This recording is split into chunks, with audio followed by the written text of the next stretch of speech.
Greeting everyone, welcome back with the new topic of articles। देखिए बेटा, जो articles हैं वो एक्चुअल में क्या होते हैं, डेमोन्स्ट्रेटिव एडजेक्टिव होते हैं। डेमोन्स्ट्रेटिव का मतलब क्या होता है, जो संकेतवाचक विशेषण होते हैं और उन्हीं में ये होते हैं ए एन और द। और इन ए एन और द को जो कलेक्टिव नेम है, यानी कि एक साथ जो नाम दे दिया गया है, वो क्या है, आर्टिकल्स है। आर्टिकल कोई सेपरेट पार्ट नहीं है इंग्लिश ग्रामर में, ये पार्ट है किसका, एडजेक्टिव का ही।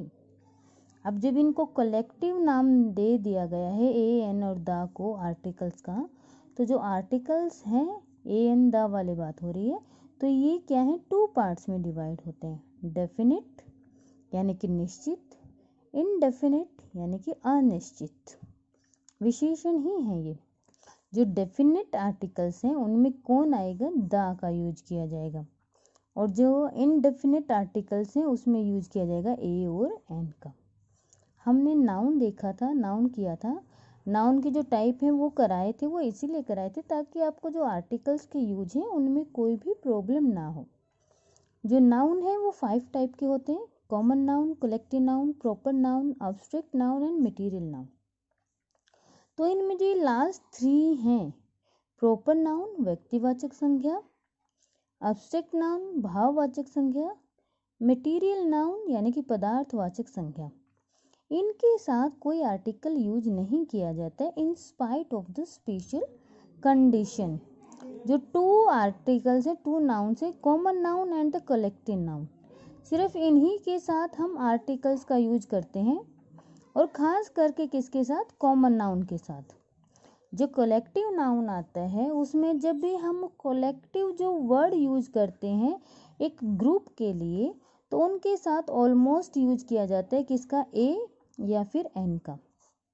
और जो कॉमन नाउन है, कॉमन नाउन यानी कि जातिवाचक संज्ञा, वो नाउन कभी भी इंग्लिश में विदाउट आर्टिकल्स नहीं लिखा जाता है, उनके साथ आपको आर्टिकल लिखना ही पड़ता है। जैसे कि अगर आप टेबल वर्ड लिख रहे हैं तो आप सिंपली ही सा टेबल ये नहीं लिख सकते, आपको उसके साथ क्या करना पड़ेगा, कॉमन नाउन का आर्टिकल है तो उसके साथ आपको आर्टिकल का यूज करना ही होगा इंग्लिश में, ठीक है। तो अब सबसे पहले जो इंडेफिनिट आर्टिकल हैं उनके यूजेस देखते हैं कि इंडेफिनिट आर्टिकल कहाँ कहाँ पर यूज किया जाना है। फर्स्ट ऑफ ऑल देखिए कि जो इंडेफिनिट आर्टिकल है उसका use before a singular noun, एक सिंगुलर नाउन से पहले किया जाएगा, और वो सिंगुलर नाउन कैसा होना चाहिए, काउंटेबल होना चाहिए। यानी कि कोई भी सिंगुलर नाउन जो काउंटेबल है उसके साथ, और उस सिंगुलर काउंटेबल नाउन को राइटिंग करते वक्त, स्टोरी लिखते वक्त जब हम फर्स्ट टाइम मेंशन करेंगे, फर्स्ट टाइम मेंशन का मतलब क्या है, जब हम पहली बार उस नाउन के बारे में बताएंगे तो उससे पहले हमें इंडेफिनिट आर्टिकल, इंडेफिनिट कौन से हैं, ए और एन, इन्हीं का यूज करना है। जैसे कि आई सी अ बर्ड, बर्ड क्या है, कॉमन नाउन है, कॉमन नाउन को पहली बार बताया गया तो क्या है, इसके आगे आपका इंडेफिनिट आर्टिकल आया, ऑन दैट ट्री, ठीक है। क्या है कि सिंगुलर नाउन और जो काउंटेबल भी है, जिसको गिना भी जा सकता है, जब उसके बारे में पहली बार हम किसी पैसेज में, स्टोरी में लिखते हैं तो उसके आगे हमेशा यूज होता है किसका, इंडेफिनिट आर्टिकल का।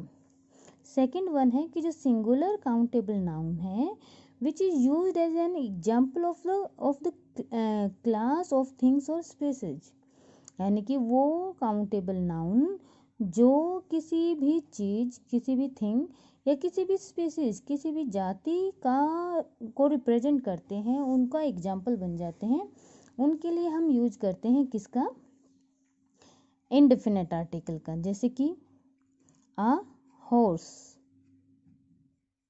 Is an animal. अब जो हॉर्स वर्ड आया या फिर जो डॉग आते हैं, काव आते हैं, ये जो हॉर्स है ये अपनी पूरी स्पीसीज को, अपनी पूरी जाति को, अपने पूरे वर्ग को रिप्रेजेंट कर रहा है, तो इसीलिए इसके आगे किसका यूज हो गया, इंडेफिनिट आर्टिकल का यूज हो गया। नेक्स्ट क्या है, in the numerical sense of the word one, कि जो एक शब्द है यानी कि जो ये वर्ड है एक, इस शब्द की क्या गणना के तौर पर, गणना यानी कि इसको काउंटिंग के तौर पर हम इंग्लिश में इसकी जगह पे किसका यूज कर सकते हैं, ए और एन का यूज कर सकते हैं। For example, he gave me a gift, यानी कि जो गिफ्ट है यहाँ पर क्या बताया, उसने मुझे एक गिफ्ट दिया। तो यहाँ पर जो एक है यानी कि जो सेंस होती है नंबरिकल सेंस है, नंबरिकल सेंस किसकी, वन की, O N E one, one की नंबरिकल सेंस के तौर पर हम ए या एन का यूज कर सकते हैं। नेक्स्ट फोर्थ है, in the expression of price and speed, जो एक्सप्रेशन है, एक्सप्रेशन होता है भाव के रूप में, जो स्पीड और प्राइज है, प्राइज के और स्पीड के साथ जो हम हिंदी में वर्ड लगाते हैं प्रति, यानी कि 10 रुपये प्रति किलो के हिसाब से मिल रहा है, या इतने किलोमीटर पर आवर, यानी कि इंग्लिश में जो पर वर्ड होता है और हिंदी में जिसको प्रति कहते हैं, उसके रूप में भी हम किसका यूज कर सकते हैं, ए और एन का यूज कर सकते हैं। For example, milk sells 8 rupees, sorry 80 rupees a kilo. ठीक है, कि जो मिल्क है उसकी जो प्राइस है वो 1 किलो कितने का आ रहा है, 80 रुपीज़ का या 60 रुपीज़ का, जो भी भाव है उस हिसाब से आ रहा है। तो यहाँ पर जो एक किलो वर्ड है, किलो के साथ जो ये ए हमने लगाया है, इस ए का मतलब क्या है, 1 किलो जो है पर, यानी कि 80 रुपीज़ पर किलो, यानी कि यहाँ पर इसका मतलब क्या है, प्रति। तो हम स्पीड, प्राइस इनके साथ जब ए या एन का यूज करेंगे तो वो एक्सप्रेस करेंगे किसको, सेंस ऑफ पर। नेक्स्ट है, name of the profession and the occupation.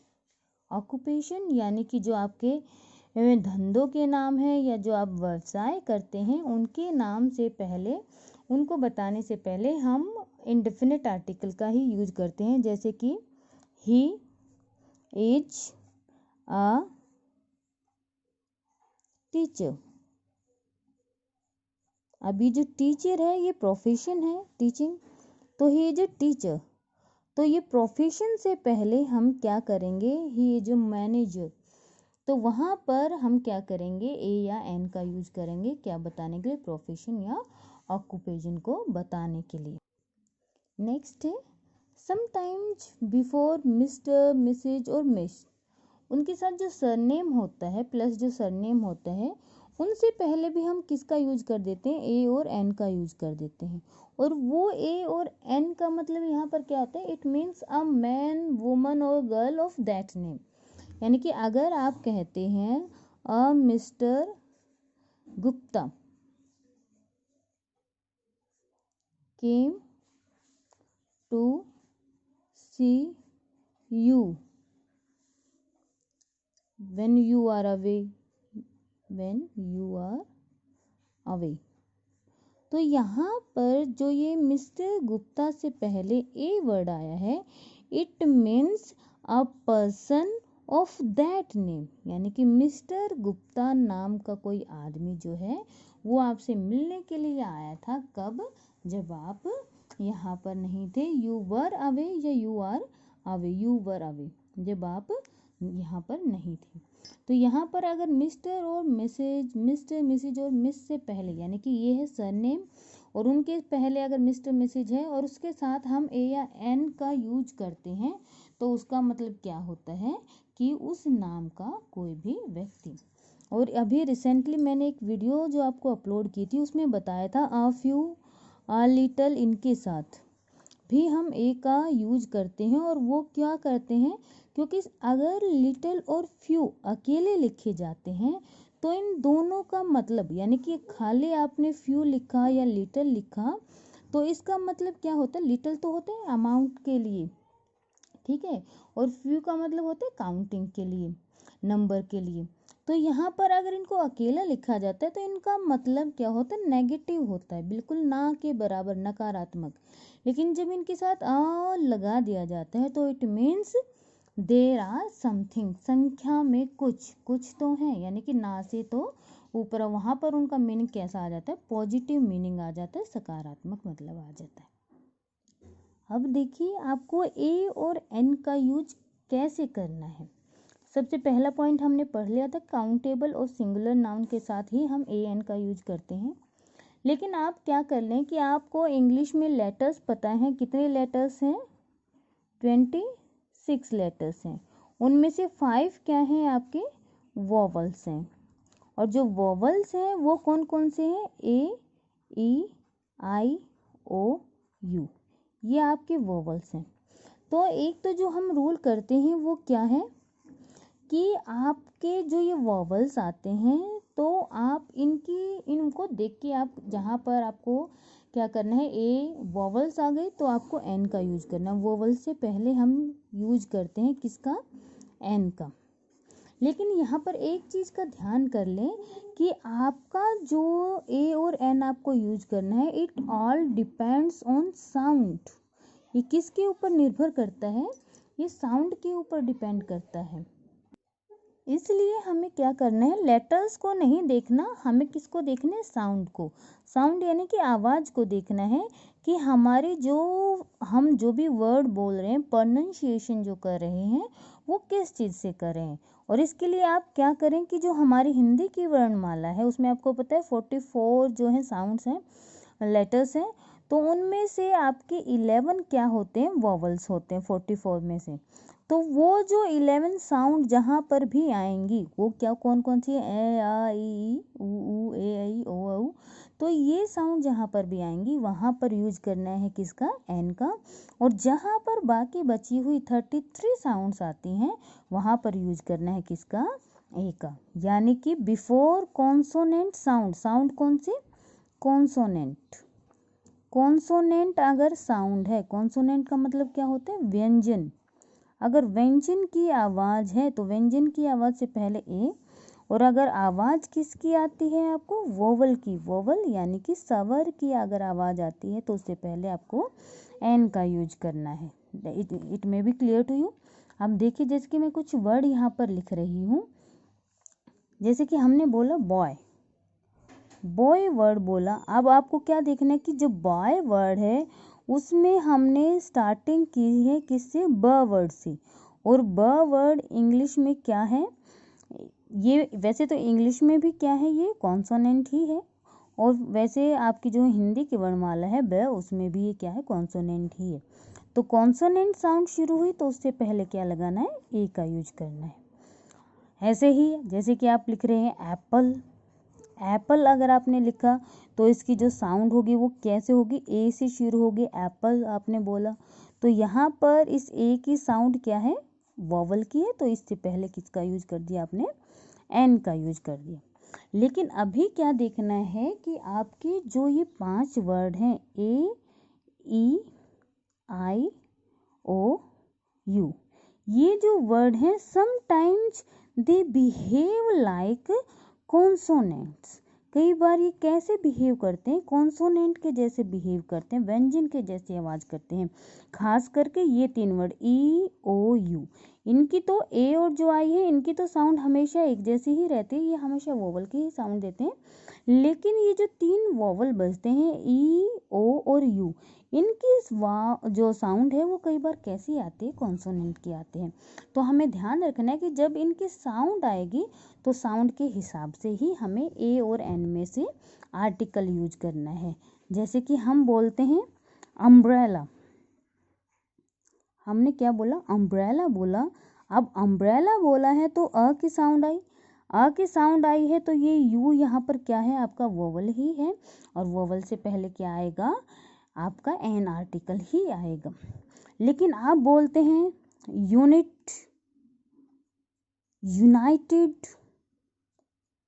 अब ये जो वर्ड आपने बोले, आपने बोला यूनिट, अब यूनिट बोला तो ये जो यू है ये साउंड दे रहा है किसकी, य की, यह साउंड दे रहा है तो ये क्या हो गया, आपका कॉन्सोनेंट हो गया। और अगर कॉन्सोनेंट हो गया तो कॉन्सोनेंट से पहले क्या लगाना है आपको, ए का यूज करना है। इवन दो कि आपका जो वर्ड है वो यू है, लेकिन साउंड किसकी है, य की है, इसीलिए यहाँ पर किसका यूज हुआ, आपके ए का यूज हुआ, किसके बजाय, एन की बजाय। अब नेक्स्ट देखिए, नेक्स्ट किसकी बात कर रही हूँ मैं, ई की बात कर रही हूँ। ई आपका वैसे तो वोवल है, जब ये साउंड दे रहा है आपको किसकी, ई की, जैसे कि एलिफेंट वर्ड अगर आपको बोला जाता है एलिफेंट, तो यहाँ पर साउंड हो रही है एलिफेंट की, ए की साउंड आ रही है, तो यहाँ पर किसका यूज करना है आपको, एन का यूज करना है। लेकिन यही ई जब साउंड देता है किसकी, कॉन्सोनेंट की, मान लो आपको बोला जाता है यूरोपियन, अब ये जो यूरोपियन वर्ड बोला है इसमें जो ये ई आया ये साउंड किसकी दे रहा है, य की दे रहा है, यूरोपियन, य की साउंड आ रही है, तो य की साउंड आ रही है, तो यहाँ पर किसका यूज करना है आपको, ए का यूज करना है, किसकी बजाय, एन की बजाय। यानी कि अगर ई साउंड देता है किसके, वोवल की, तो फिर आपको एन का यूज करना है, और साउंड दे रहा है किसकी, आपके कॉन्सोनेंट की साउंड दे रहा है, तो फिर आपको किसका यूज करना है, आपको ए का यूज करना है। अब नेक्स्ट देखिए, नेक्स्ट है आपका ओ। अगर आपको ओ की साउंड मिल रही है, ओ की ही साउंड मिल रही है, जैसे कि आपको आपके लिए लिखा जा रहा है यहाँ पर ऑरेंज, अब जो ऑरेंज वर्ड है ऑरेंज, यहाँ पर साउंड आ रही है ऑरेंज की, तो यहाँ पर आ की साउंड है, इसीलिए यूज किया किसका हमने, एन का। लेकिन जब ये ओ साउंड देता है किसकी, व की, जैसे कि I saw dash one eyed man, तो हमें यहाँ पर क्या करना है, ये साउंड, ये ओ ने साउंड दी किसकी, व की, और व क्या है, हिंदी वर्णमाला के हिसाब से एक कॉन्सोनेंट है, तो इसीलिए यहाँ पर क्या आ जाएगा, ए का यूज कर दिया जाएगा। मे भी आपको ये तीनों के क्लियर हो गए होंगे। ऐसा नहीं है कि सिर्फ वोवल ही कॉन्सोनेंट की साउंड देते हैं, कुछ कॉन्सोनेंट्स भी ऐसे हैं जो वोवल की साउंड देते हैं, जैसे कि यहाँ पे लिख रही हूँ मैं आपके लिए M L A, he is dash M L A, मान लो आपको फिलअप में दिया जाता है he dash M L A, अब जो ये एम एल ए है, एम वोवल है नहीं, लेकिन ये क्या है, कॉन्सोनेंट है, तो इसकी साउंड क्या आनी चाहिए थी, म की साउंड आनी चाहिए थी, लेकिन ये एम यहाँ पर साउंड किसकी दे रहा है, एम वर्ड की साउंड दे रहा है, और जब हमने एम वर्ड बोला तो इसमें क्या साउंड आ रही है, पहले ए, यानी कि आपके वोवल की साउंड आ रहे, तो यहाँ पर क्या आ जाएगा, an, he is an M L A, she is an M A B Ed, तो वहाँ पर एम ए में जो एम बोला गया वो क्या है, आपका वोवल की साउंड है, इसीलिए वहाँ पर किसका यूज होगा, साउंड के ऊपर डिपेंड करेगा how you pronunciate the word, आपने वर्ड को जैसे बोला उसके हिसाब से आपको ए या एन का यूज करना है। अब एक वर्ड है कौन सा, जैसे कि आवर वर्ड हम लिखते हैं, यहाँ पर जो एच वर्ड है, बहुत सारे वर्ड हैं जो साइलेंट होते हैं, आवर वर्ड है, ऑनेस्ट है, तो यहाँ पर कई बच्चे तो इस एच को बोलने की कोशिश करते हैं, लेकिन क्या है कि इसमें ये एच पूर्णतः या पूरी तरह से क्या होता है, साइलेंट होता है, इसको हम बोलते हैं आर, आर बोलेंगे तो सीधी आवाज़ जो किसकी आई, आर, आ की आवाज़ आई, तो इससे पहले एन आर होगा। अब हमने बोला she is dash honest woman, अब हमने बोला ऑनेस्ट, यहाँ पर हम हॉनेस्ट नहीं बोल रहे, इसको क्या बोल रहे हैं, ऑनेस्ट, अब हमने इसको ऑनेस्ट बोला है, ऑनेस्ट बोला तो आ की साउंड आई, तो इसीलिए इससे पहले क्या आएगा, एन का यूज होगा। ऑनरेबल बोलते हैं, ऑनरेबल, तो वहाँ पर भी किसका यूज किया जाना है, एन का यूज करना है, यानी कि it all depends on your pronunciation, how you pronunciate a particular word, आपकी आवाज़ के ऊपर डिपेंड करेगा। अगर आपका कॉन्सोनेंट वोवल के साउंड से स्टार्ट हो रहा है तो एन आएगा, और अगर आपका कोई वोवल किससे शुरू हो रहा है, आपका अगर कोई वोवल कॉन्सोनेंट के साउंड से स्टार्ट हो रहा है तो उससे पहले आप क्या लगाएंगे, ए का ही यूज करेंगे। अब एक बार जो ये वर्ड बोले मैंने क्या, वोवल और कॉन्सोनेंट, इन वर्ड्स को भी आप समझ लें कि एक्चुअल में ये जो कॉन्सोनेंट वर्ड है ये वर्ड आखिर हैं क्या, जो कॉन्सोनेंट वर्ड है आखिर ये हैं क्या। जो वोवल होते हैं, वोवल यानी कि जो स्वर होते हैं, स्वर का मतलब साउंड ही है, ये वोवल क्या है, साउंड ही है, कि हमारे गले में से जब बिना स्ट्रगल किए, without struggle, without any type of vibration, बिना किसी कंपन के, बिना किसी स्ट्रगल के, संघर्ष के, जब आवाज़ सीधा बाहर निकल जाती है तो वो वोवल होते हैं। जैसे कि हमने बोला अ, आ, ई, हमारे मुंह में कहीं पर भी रुकावट नहीं हो रही है वोवल्स को प्रोनाउंसिएट करते वक्त। और जो कॉन्सोनेंट है, कॉन्सोनेंट्स यानी कि जो व्यंजन है, व्यंजन क्या होते हैं, सबसे पहले तो इनको बोलने के लिए हमें क्या करना पड़ता है, जो वोवल्स हैं उनकी हेल्प लेनी पड़ती है। दूसरी इनकी पहचान क्या है कि जब भी हम किसी वर्ड को बोलते हैं तो उस वक्त अगर हमारे मुंह में कंपन पैदा होती है या हमारी जो श्वास है जो हम बाहर निकालते वक्त जिस वर्ड को प्रोनाउंसिएट कर रहे हैं उस वक्त अगर हमारे मुंह में या हमारे जो पार्ट्स हैं उनमें, हमारे वोकल पार्ट्स में अगर किसी भी तरह की कंपन या रुकावट होती है तो वो क्या है, कॉन्सोनेंट है।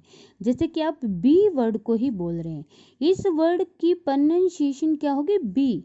अब आपने इसको बोला, ब क्या है आपका कॉन्सोनेंट है, लेकिन इसके साथ जो ई की मात्रा है उसको देखिए, इसके साथ आप इसको बोल रहे हैं, तो जो कॉन्सोनेंट होंगे वो बिना स्वर की सहायता के बोले नहीं जाएंगे।